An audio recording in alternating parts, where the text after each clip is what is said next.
Alright, this is going to be your morning check on your bottle. First thing you're going to do is check your bottle.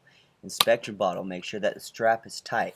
This strap is securing your bottle. Make sure that it doesn't loose. Make sure that you have a bottle that's no dents, no scratches. Make sure that the bottle looks like it's well integrity. Okay, make sure that you have the right bottle for the right job, meaning you have a 4,500 psi tank. Now it can go 30 minutes, 45, or an hour. This bottle right here is made out of hydrocarbon. There's also fiber or steel. Slide down to your regulator, which is not your regulator, but it's going to be your PSI gauge. This is going to be your valve that opens up to your first stage regulator. Your valve and this is your gauge that should show how much is in the tank. Now it should have 90%, no less. If it has 90% or less, it needs to be changed out. This is going to be your first stage regulator.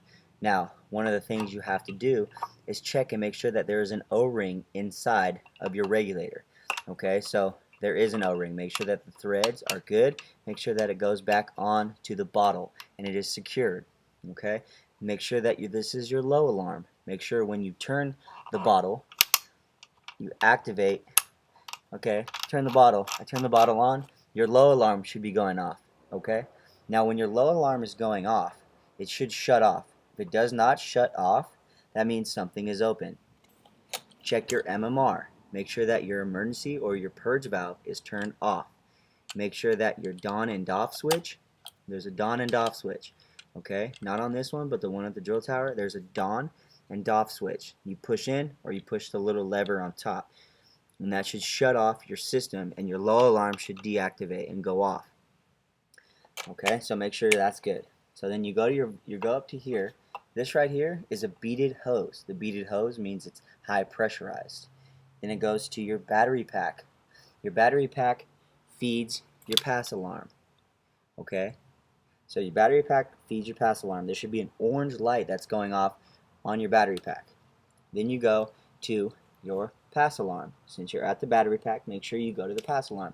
Your pass alarm is like this. There's two ways to activate it. You hold this red button down, it should activate. There it is. It's activated. That's your pass alarm going off. Hit it twice to turn it off.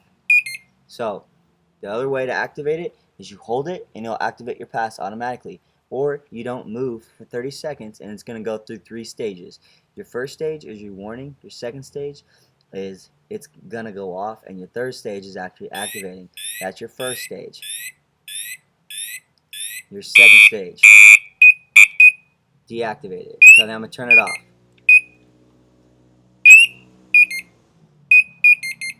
That's turning it off. The two noises back to back, that's off. Okay?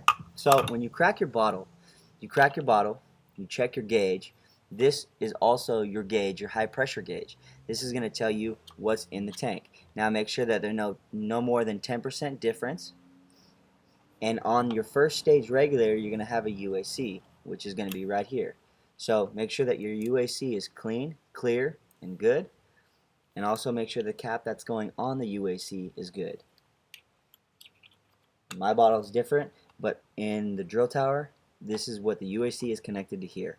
So when you're doing this, check the UAC for those. So I've checked my bottle, I've checked my strap, I've checked the O-ring inside, I've checked my first stage regulator, my bottle is good, I've checked my high pressure gauge, my high pressure hose into my battery pack. My battery pack leads me to my pass alarm. I've checked my pass alarm. There's 2 ways to activate it, like I said. You hold this down or you just stand still for 30 seconds. Then also, I've checked my pressure gauge. I've checked my pressure gauge with the pressure inside the tank. I've checked my UAC, which is located on your primary or your first stage regulator. Okay, so I've done that.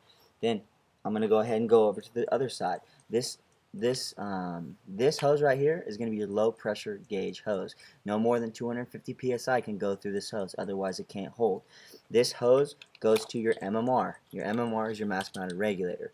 Okay, this one's a little different than most, but you want to make sure that right here looks good. There's no debris inside because this is connecting to your face piece.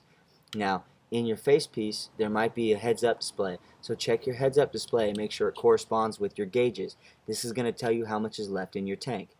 So your heads-up display, make sure that's good. This is your purge valve, your emergency bypass valve. Make sure you know how to activate that. One's open, one's closed. Alright? So this is your MMR. This is your second stage regulator. Make sure that when you are placing it back, you place it back into its place, because that's protecting it. Alright? Then you got some seatbelts. This is going to be your waist harness. Make sure that you have a good connection to your waist harness.